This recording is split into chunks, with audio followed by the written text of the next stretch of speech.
आज मैले घरमा एकदमै मिठो र सजिलो चना पनिरको सब्जी बनाएकी छु। चना पनिर सब्जीमा चाहिने सामानहरू यसरी हरेक कुरा मैले स्टेप बाई स्टेप राखेकी छु। हाम्रो चाहिँ घरमा सधैँ मसला चाहिँ सधैँ नै पिस्नु पर्छ यसरी सिलौटामा, न त मम्मीलाई सब्जी मन पर्दैन। सिँ लाएर लस लाएर चाहिँ हातले पिस्नु पर्छ के, अरूभन्दा नि मेन। अब यसरी पिस्नु पर्छ, एकदम मसिनो बनाएर धुलो हाल्यो भने त ठ्वास्स गनायो भन्नुहुन्छ मम्मीले। जति नै टाइम किन नलागोस् मसला चाहिँ हाम्रो घरमा पिस्नु नै पर्छ। अनि वरिपरि सबैले मासु बनाउन आँट्या हो भनेर सोध्छन्। हाम्रो मासुमा मात्रै नै नर्मली भेज सब्जीहरू सागबाहेक अरू सबैमा यसरी नै हामीले मसला पिसेर हाल्छौँ। हेर्नु नि, यो चाहिँ हाम्रो आफ्नै सिलौटा, मेरो मम्मीको प्राणभन्दा प्यारो। यो चाहिँ मेरो मम्मीलाई नभई नहुने। हामी कहिलेकाहीँ धुलो हाल्यो भने त गनायो भनेर खाना बस्दैन रिसाउँछन् खाली। कति मजाले पिसेको छु मैले, वाउ। सर्लक हातले सरी मान्छेहरू हात पिरो हुन्छ भनेर चम्चाले सोध्छन्, मलाई त झ्याउ लाग्छ, हातै सजिलो लाग्छ। पिसेर मनभित्र आइसकेँ। अनि अघि उसिनेको आलु पनिर मैले यसरी निकालिसकेँ। हेर्नु कति चाँडो काम गरेर नभन्नु, मैले फास्ट गरेँ। अब म पनिर काट्छु टक लाएर। हिजो लिएर गएको थिएँ नि त मैले पनिर, तर बुवाले पनि ल्याउनु भएको रहेछ। हाम्रो घरमा पनिर थुप्रै थुप्रै गरेँ। पनिर टलक्क लाएर यसरी काट्छु, सानो बनाएर बाह्रभरि झडा गरे गर्छन् हाम्रो घरमा। अनि तिनीहरूलाई म त तारेर छुटाएर पनि राखिदिन्छु क्या। अनि कति मजाले काटेको छु मैले। हाम्रो चाहिँ सानो भान्सा छ, चट्ट लाएर आलु पनि तासिसकेँ मैले। वाउ। आलु चाहिँ म चाहिँ बनाउँदा सधैँ यसरी खोडी नै दिन्छ। हाम्रो घरमा सधैँ आलु खेर मात्रै फालिदिन्छ, सिङ आधा बनाएर काट्यो भने। यति गरेपछि सब्जी नि ग्रेभी राम्रो पनि। अनि कसरी आलु नै भेटाउँदैन, अनि कसरी आलु फाल्नु त त्यो चाना।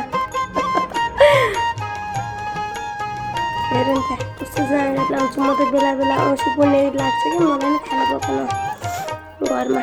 आज ढिलासम्म घर बसेर त्यही भएर बनायो निस्केँ म। टक्क प्याज पनि काटेँ। तर मेरो मोबाइल ढलेको त्यहाँ बेजती, कोही छैन नि त, म एक्लै हो। टमाटर काटेँ मैले, धेरै नै हाल्दिनँ म। अब पानी हाल्छु। आज म उठेदेखि मैले पानी हाल्दिनँ, अब पानी हाल्छु। ट्विन लाएर हराइसकेँ म त आज। म पकाउन लागेँ। मैले कराई बसालिसकेँ। अनि मैले तयार गरेँ सामान। वाउ। सर्लक्क लाएर म कराई बसाल्छु, तेल हालेँ, त्यसमा ताते तातेन भनेर हेर्नु परेन। अनि पनिर एउटा मात्रै हाल्नु। यसरी पनिरलाई मस्तले भुट्छु म चाहिँ रातो बनाएर। अनि पनिरलाई भिजाउनु पर्छ क्या, अनि बल्ल नरम हुन्छ खाँदा। तेलमा टक्क लाएर प्याज भुटी। म त प्याज धेरै खराउँदिनँ। अनि प्याजमै मसला पनि हाल्ने, भुट्ने, मसलाबाट तेल छुटिनु पऱ्यो कि। अनि आलु हाल्ने, चना हाल्ने, त्यसलाई नै फ्राई गर्ने एकछिन। अनि टक्क लाएर नुन हाल्ने आफ्नो स्वाद अनुसारको। अनि चलाउने एकछिनसम्म। अनि त्यहाँ मैले टमाटर हालिदिन्छु काटेर राखेको। अनि पानी हालेर थोरै छोडिदिन्छु। अनि एकछिनपछि फेरि यसरी त्यो टमाटर गर्छ। अनि मैले खुड्छु त्यसलाई। हेर्नु नि कति मजाले खुड्छु यहाँ मैले। वाउ, कस्तो खाउँ लाग्यो मलाई चाहिँ। यो हो नि त तरिका। अनि मैले पनिर हालिदिएँ अघि भिजाएर राखेको। अनि नरम हुन्छ कि, यति भएपछि धेरै बेरसम्म त्यो पकाउनु पनि पर्दैन। हेर्नु उमालेको मैले बक्लक। आज चाहिँ घरमा धनियाँ सकिएको थियो, मैले धनियाँ बिनै बनाएँ। नत्र त मलाई धनियाँ बहुतै मनपर्छ कि एकदमै। चना पनिर चाहिँ फेरि गेडागुडी भनेपछि मेरो त एकदम फेभरेट हो क्या।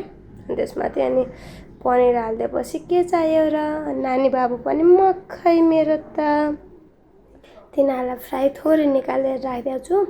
हिजोदेखि नै फुपू फ्राई पनिर खाने भन्दै थिएँ, निकालेर राखिदिएको छु। यसरी चना पनिरको सब्जी बनाएपछि कसलाई मन पर्दैन होला र। एकदम सजिलो, छिटो, एकदमै मिठो के यो सब्जी चाहिँ। यसरी तयार पारिसकेपछि चाहिँ एकदम स्वादिलो हुन्छ। अझ धेरै बेरसम्म उमालेपछि के, यो बक्ल उम्लेपछि स्वाद अझै आउँछ कि धेरै बेर पाकेपछि चाहिँ। मैले चाहिँ यसरी बनाउँछु। हजुरहरूलाई कस्तो लाग्छ भन्नुहोस् है। रेसिपी अझै चाहिएमा भन्नुहोस्, म भिडियो छोटो बनाउने छु। यो भिडियो चाहिँ धेरै नै लामो भएको थियो कि, कति झन्डै 29 मिनट कतिको भएको थियो। अनि त्यसलाई काट्दा मैले एडिट गर्दा फास्ट गरेर बनाउँदा बल्ल यतिको 7 मिनट। अझ यो पनि लामो छ, यसलाई पनि अझ मैले उयो गर्नु छ, एडिटै गर्नुपर्छ। यो धेरै नै लामो हो नि त, हेर्न सबैलाई अल्छी लाग्छ। आफ्नो स्वाद अनुसारको हुन्छ भान्सामा बनाउने तरिकाहरू। अब हाम्रो घरमा यसरी बनाइन्छ, अरूको घरमा अर्कै तरिकाले बनाइन्छ। हाम्रो मम्मीलाई चाहिँ कुकरमा पकाएको केही पनि मन पर्दैन। एउटा भात मनपर्छ, दाल मनपर्छ।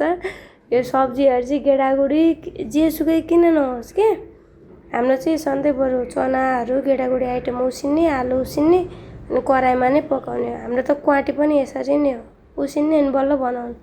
मम्मीलाई त कराईमै मात्रै मनपर्छ। सबैको आफ्नो स्वाद।